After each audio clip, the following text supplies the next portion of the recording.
өткөн сутканын ичинде тастыкталган ковид инфекциясынын жаңы 21 учуру табылып каттоого алынды.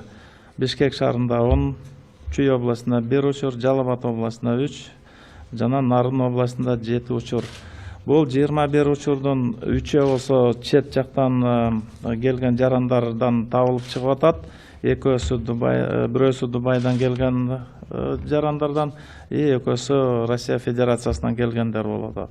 Мунун 3-өсү Чаткал районундагы текшерүүлөрдүн жыйынтыгы менен дагы 3 учуру табылып жатат.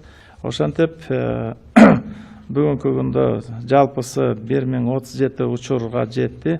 Анын ичинде Жалал Абад областында 147, Ош областында 180, Ош шаарында 113 болду.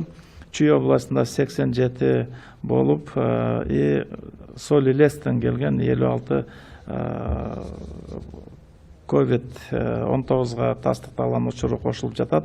Бишкек шаарында 282, Баткен областында 24, Нарын областында 136, Ыскөл областында 12 учурга жетти.